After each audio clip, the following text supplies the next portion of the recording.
పెద్దపల్లి జిల్లాకు చెందిన యువకుడు అరుదైన కళతో సత్తా చాటుతున్నాడు. 3D ఆర్ట్తో అందరినీ మెస్మరైజ్ చేస్తున్నాడు. మహాభారతంలోని ఓ సన్నివేశంతో స్ఫూర్తి పొందిన శివరామకృష్ణ 3D ఆర్ట్తో తనదైన ప్రత్యేకతను చాటుతున్నాడు.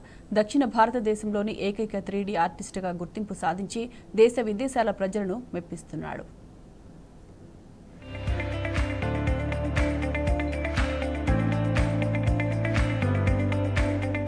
పెద్దపల్లి జిల్లా మంతనికి చెందిన సింగారపు పోచమ్మ కిష్టయ్య దంపతుల సంతానం శివరామకృష్ణ. ఎంటెక్ పూర్తి చేసిన ఇతను వృత్తిపరంగా అసిస్టెంట్ ప్రొఫెసర్ గా పనిచేస్తున్నారు. ప్రవృత్తిని మాత్రం భిన్నంగా ఎంచుకున్నాడు. అందరిలో ఒక్కడిలా కాకుండా వినూత్న ఆలోచనలతో ముందుకు సాగుతున్నాడు. 3D ఆర్ట్ లో తనదైన ముద్ర వేస్తున్నారు. నిర్దిష్టమైన లక్ష్యం, పక్కా ప్రణాళికతో ప్రత్యేక గుర్తింపు సాధించారు. అంతర్జాతీయ 3D ఆర్టిస్టుగా అందరి మన్ననలు పొందుతున్నారు.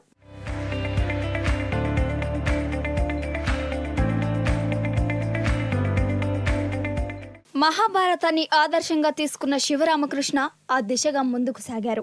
మాయ సభలోని ఓ సన్నివేశంతో స్ఫూర్తి పొంది విశేష కృషి చేశాడు. 3D ఆర్ట్ అంటే చాలా మందికి తెలియదు. 3D ఆర్ట్ ఇది అరుదైన కళ. పేపర్ పై కానీ నేలపై కానీ ఏదైనా వస్తువు బొమ్మ గీస్తే నిజంగా ఆ వస్తువు అక్కడే ఉందనే భ్రాంతి కలుగుతుంది. చూడ్డానికి పెద్ద పులిలా ఉంటుంది, కానీ అది పులి కాదు, ఓ ఆర్ట్ మాత్రమే. చూడడానికి స్విమ్మింగ్ పూల్ లా కనిపిస్తుంది, నిజమేనని భ్రాంతి కలుగుతుంది, కానీ స్విమ్మింగ్ పూల్ కాదు, ఆర్ట్ మాత్రమే. అలాంటి అరుదైన కళతో రాణిస్తున్నారు శివరామకృష్ణ. దేశంలో 10 మందికి మించి లేని 3D ఆర్టిస్టులలో మొత్తం సౌత్ ఇండియా నుంచే కృష్ణ ఒకరు కావడం విశేషం.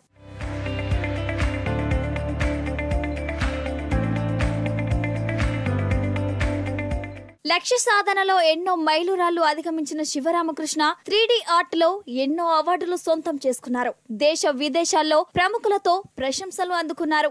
గౌరవ డాక్టరేట్ తో పాటు 10కి పైగా ప్రపంచ రికార్డులు, 2 నేషనల్ అవార్డులు తన ఖాతాలో వేసుకున్నారు. దేశరత్న వంటి అవార్డు అందుకున్నారు. టర్కీకి చెందిన ఫెనామైజా అనే ఇంటర్నేషనల్ ఆర్ట్ మ్యాగజైన్ కి 4 ఏళ్ల పాటు పనిచేసిన తక్కువ వయసున్న కాలం ఆర్టిస్ట్ గా గుర్తింపు తెచ్చుకున్నారు. దీంతో 3D ఆర్ట్ నేర్పించమని దేశ విదేశాల నుంచి ఎన్నో విజ్ఞప్తులు వచ్చాయి. ఈ నేపథ్యంలో శివరామకృష్ణ SSRK అకాడమీ ద్వారా ప్రత్యేక శిక్షణ ఇస్తున్నాడు. SSRK 3D artist YouTube channel ద్వారా వీడియోస్, ఆన్లైన్ క్లాసెస్ నిర్వహిస్తున్నారు. అయితే కుటుంబ సభ్యుల సహకారంతోనే 3D ఆర్ట్ అభివృద్ధికి కృషి చేస్తున్నట్లు శివరామకృష్ణ చెబుతున్నారు. భవిష్యత్తు తరాలకు ఈ కళను అందించాలని లక్ష్యంతో ముందుకెళ్తున్నానని తెలిపారు.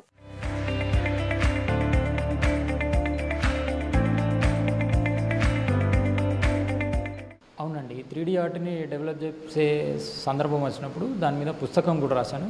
దేశంలోనే మొట్టమొదటి పుస్తకం, ఒకే ఒక పుస్తకం ఉంది.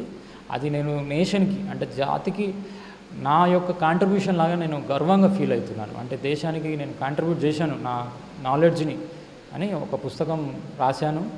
అది దేశవ్యాప్తంగా అన్ని స్టేట్స్లలో అవైలబుల్గా ఉందండి. ఇప్పుడు 3D ఆర్ట్లో మీకు వన్ ఆఫ్ ద బెస్ట్ ఉంటుంది. అవునండి, అది స్పీడ్ బ్రేకర్ అండి. 3D స్పీడ్ బ్రేకరు, నేను మొదట్లో వేసిన స్విమ్మింగ్ పూల్, ఇవి 2 మాకు బాగా నచ్చినవి. ఎందుకంటే ఆ ఫస్ట్ టైం వేసిన స్విమ్మింగ్ పూల్ ఎంత ఎంకరేజ్మెంట్ ఇచ్చింది. ఈ స్పీడ్ బ్రేకర్ అనేది నాకు ప్రపంచవ్యాప్తంగా మంచి పేరు తీసుకువచ్చు. నేటి యువతకు మీరు ఇచ్చే సందేశం?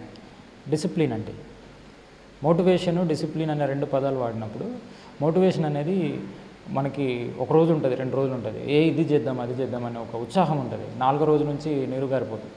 అదే డిసిప్లిన్ ఉంటే రోజు కొంచెమే చేస్తాం, కానీ సంవత్సరాల తరబడి చేస్తాం. అందువల్ల మోటివేట్, ఎవరో మాట్లాడుతున్నప్పుడు మోటివేట్ అవ్వడం వేరు, మన స్వతహాగా డిసిప్లిన్డ్గా ఉండడం వేరు. ఒక డిసిప్లిన్డ్ లైఫ్ స్టైల్కి అలవాటు పడితే, క్రమశిక్షణ అనేది ఉంటే జీవితంలో సాధించలేనటువంటి అంశం అంటూ ఉండదు అనేది నా యొక్క అభిప్రాయం అండి. సో దానికి సంబంధించిన పుస్తకాలు కూడా నేను స్కిల్స్ డెవలప్మెంట్ పుస్తకాలు రాస్తున్నాను. 3 ఇంపార్టెంట్ పాయింట్స్ అనే పుస్తకము ప్రపంచవ్యాప్తంగా అవైలబుల్గా ఉంది. చాలా హెల్ప్ చేసేదాన్ని.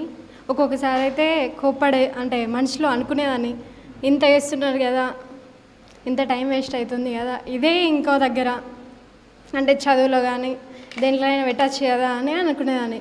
ఆ తర్వాత తెలిసింది ఇండియాలోనే తక్కువ మెంబర్స్ ఉన్నారు, అంటే ఇది కూడా చాలా ఇంపార్టెంట్. అంటే జాబ్స్ ఇవన్నింటికన్నా అందరూ ఉన్నారు, డాక్టర్స్ ఉన్నారు, ఇంజనీర్స్ ఉన్నారు, టీచర్స్ ఉన్నారు, అన్ని రంగాల్లో అందరు చాలామంది ఉన్నారు. కాకపోతే ఇందులో మాత్రం చూసుకునేసరికి 3D ఆర్ట్లో చాలా తక్కువ మంది ఉన్నారు. అందులో మా హస్బెండ్ అయ్యేసరికి ఇంకా ఫుల్ హ్యాపీనెస్ వచ్చిందన్నమాట. ఆ తర్వాత నుండి నేను ఆయనకు హెల్ప్ చేయడం, ఆయనతో కలిసి వర్క్ చేయడం, ఆ విధంగా చూస్తూ కొంచెం కొంచెంగా నేను కూడా నేర్చుకున్నాను అన్నమాట.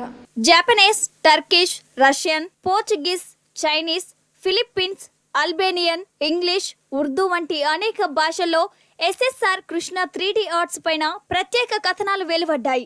అంతేకాదు ఆయన 3D డ్రాయింగ్, కార్టూన్ డ్రాయింగ్, జీవన నైపుణ్యాలపై పుస్తకాలు రాశారు. దేశంలోనే మొట్టమొదటి 3D డ్రాయింగ్ బుక్ రచయితగా శివరామకృష్ణ నిలవడం విశేషం.